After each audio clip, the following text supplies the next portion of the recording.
Hello, welcome to this Atari Story Stuff video.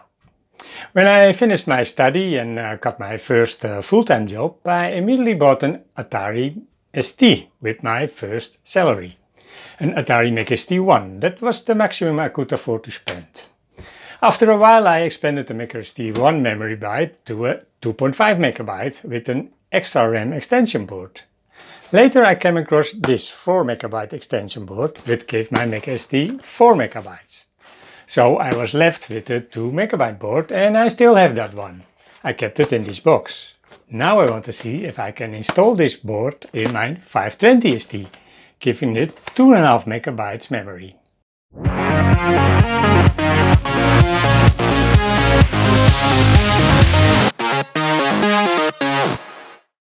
When this board was in my Mega ST1, it actually had 3 megabytes of memory. But because of the ST's design, it worked with 2 memory banks of a maximum of 2 megabytes each. The Mega ST had 2 memory banks of half a megabyte. The 2 megabytes of this board replaced one of the half megabytes banks of the ST itself, bringing it to a total of 2.5 megabytes. That built-in half megabyte had to be disabled with these 2 cables. I suspect this isn't necessary with the 520 ST if it has one memory bank of half a megabyte. Then I also hope the MMU and shifter chips are socketed, because then the memory expansion can be connected without soldering. So let's open the 520 ST to find out. Before we open the ST, let's take a look at the memory expansion kit. This is the box of the 4 GB Xtra RAM Deluxe, which is currently in my Mega ST. But in this box I now have its predecessor. This is the 2 GB Xtra RAM non-deluxe. And an installation manual. But this is not the documentation for the deluxe model. I should also have the installation manual for the 2 GB set somewhere. I couldn't find it, but luckily I found it online. This matches this model. Here we see the different ST models. And this bottom one is from the 520 ST. It shows how the module is connected to the MMU and the shifter chips. But of course they have to be socketed. Let's open the 520 ST to find out. I've already removed the screws before, so yeah, we've seen that in the previous video. And then the keyboard, which is always a bit tricky.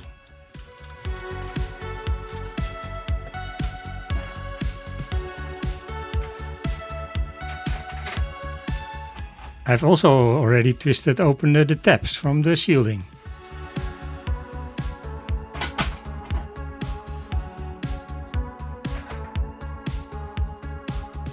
So one of those 2 chips should be the MMU.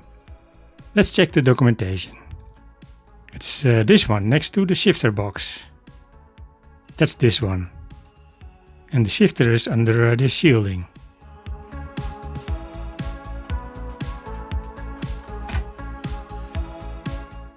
That's this one. So they're both socketed. That's great. This connection should go between the chip and the ST board. And this connection is for the MMU. It needs to be pressed on top of the MMU.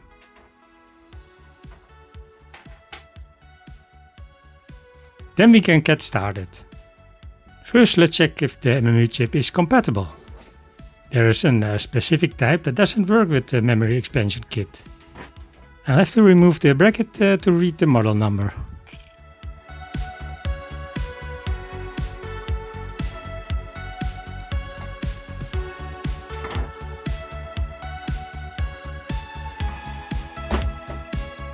Let's see. Yes, great. This model number is reported. Now remove the shifter chip. I have a chip puller lying around somewhere. There it is. Let's see if I can get it in. It's in. Now pull very carefully.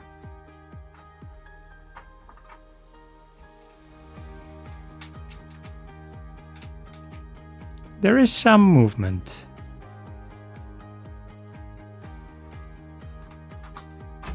Yeah, it's out. Now we can insert the adapter board for the shifter.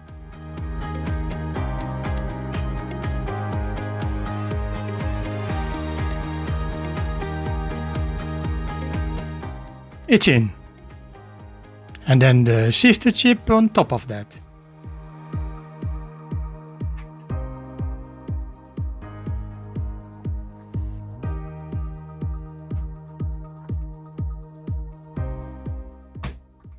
A nice click confirms that it's in.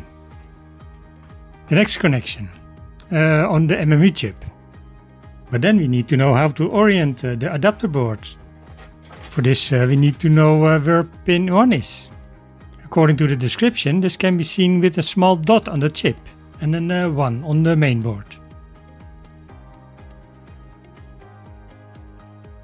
But I can't see this dot on the MMU chip yet. Let's take a closer look. Yes, now I see it. But it is a very small one. And that line on the board is supposed to represent the 1, of course. The adapter board shows where the 1 should go. So it has to go in like this.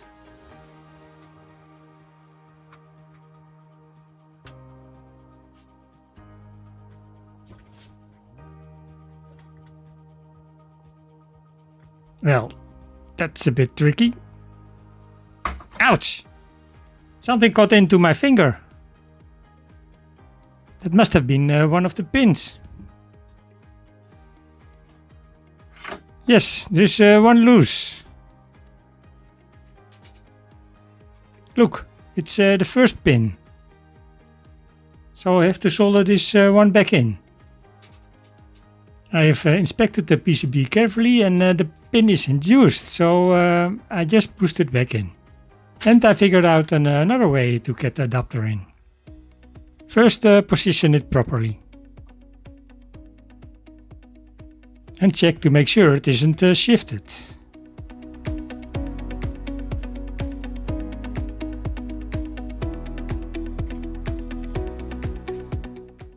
It looks like it's in the right place.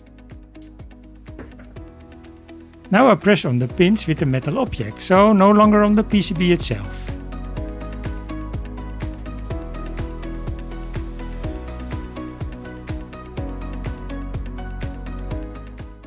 And it's in. I hope it makes good contact. Now we can connect the memory board. First the video shifter cable. The documentation states how the connector should be orientated. Now the MMU chip can be connected.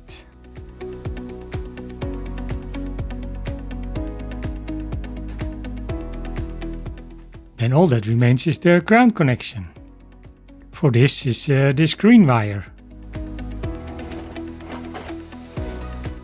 I'm going to temporarily connect it to ground with these clamp connectors.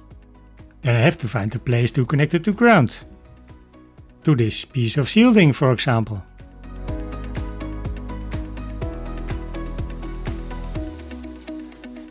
I'll just check if it's making good connection to ground.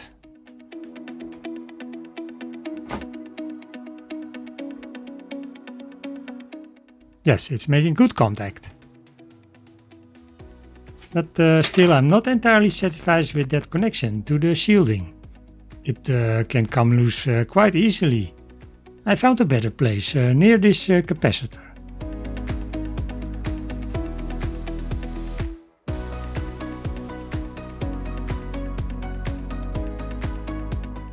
Just checking. Yes, that's fine. Now we can start testing. Everything is connected, even the keyboard. I don't need it, but it needs to be connected at startup. Well, let's turn it on. What? Oh, that's better. Yes, it boots. That's a good sign anyway. Now let's see how much memory is found. I use sysinfo for this. But I have to increase the resolution to medium for that.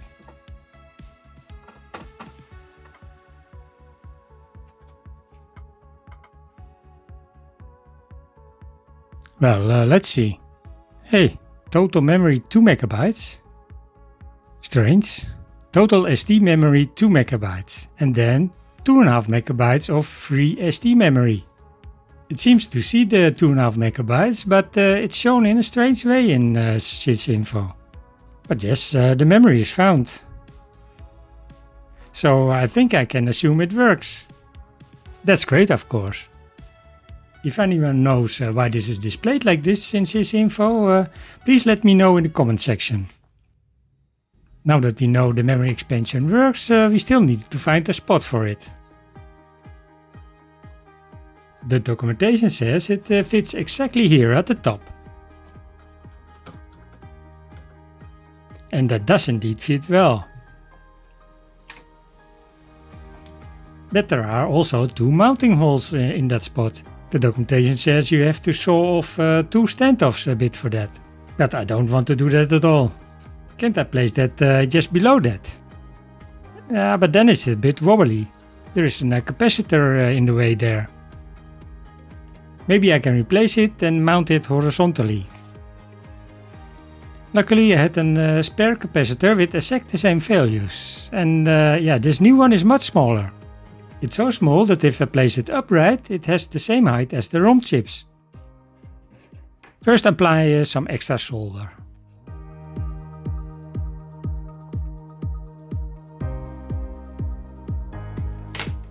Then the solder will be easier to remove.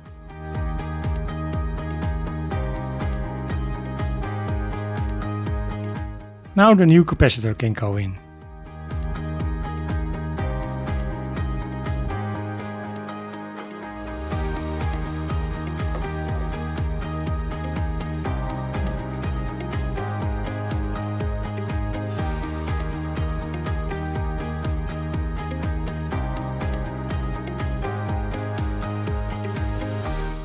And check the solder joint carefully.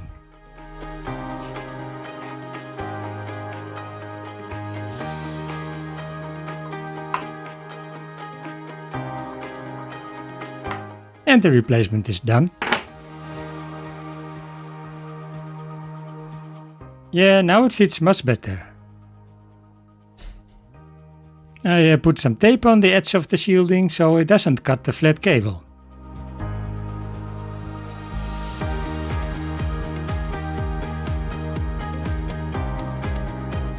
I bent a section of the cover and put some tape on it. This allows it to be put back on.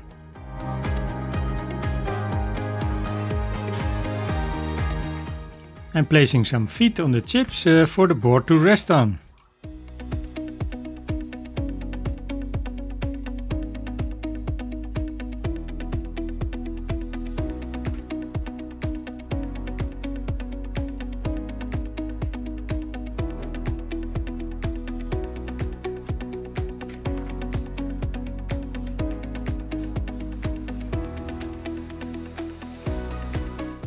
I found a good spot to attach the ground wire.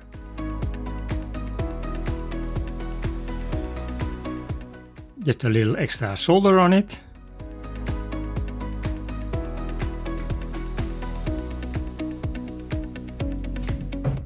And the wire can be attached.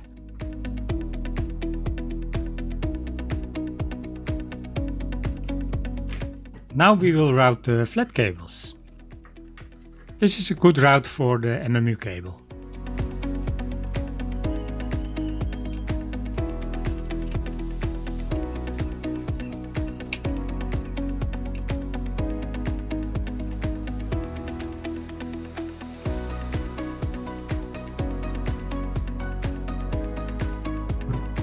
And then the shifter cable can follow this route.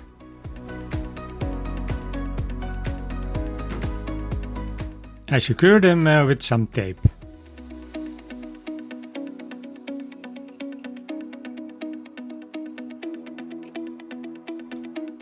Now the board stays in place.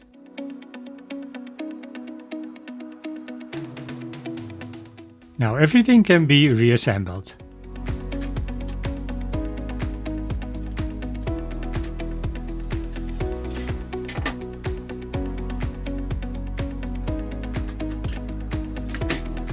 shielding won't fit anymore, but it's not needed anymore anyway.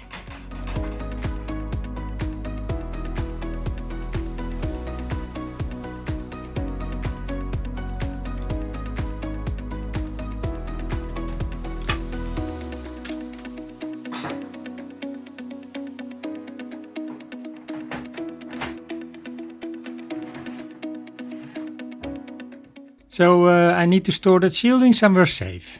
And also this clamp for the MMU chip. Just in case I ever want to rebuild it back to the original. I also found this floppy disk that came with the extension board. I placed an image of it on the SD card. There's a memory test program on the disk. So we can test everything to make sure it's working properly.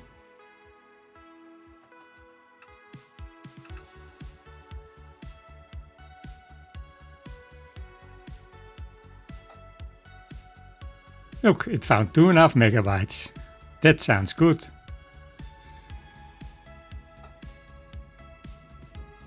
The memory is being tested now. Yes, the first pass was successful, so the memory is good. This will continue testing for a few times, but we can stop that now. Memory expansion successful. With over 2 MB of memory in the 520ST, almost any program can run on it.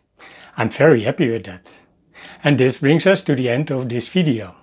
A video about the Atari ST in the spirit of the summer of the Atari ST.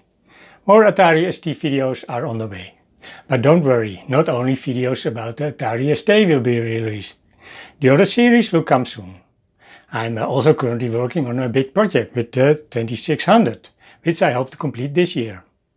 And if you don't want to miss any of those Atari videos, then click on the subscribe button. The new videos will then appear in your YouTube feed. And also click on the like button.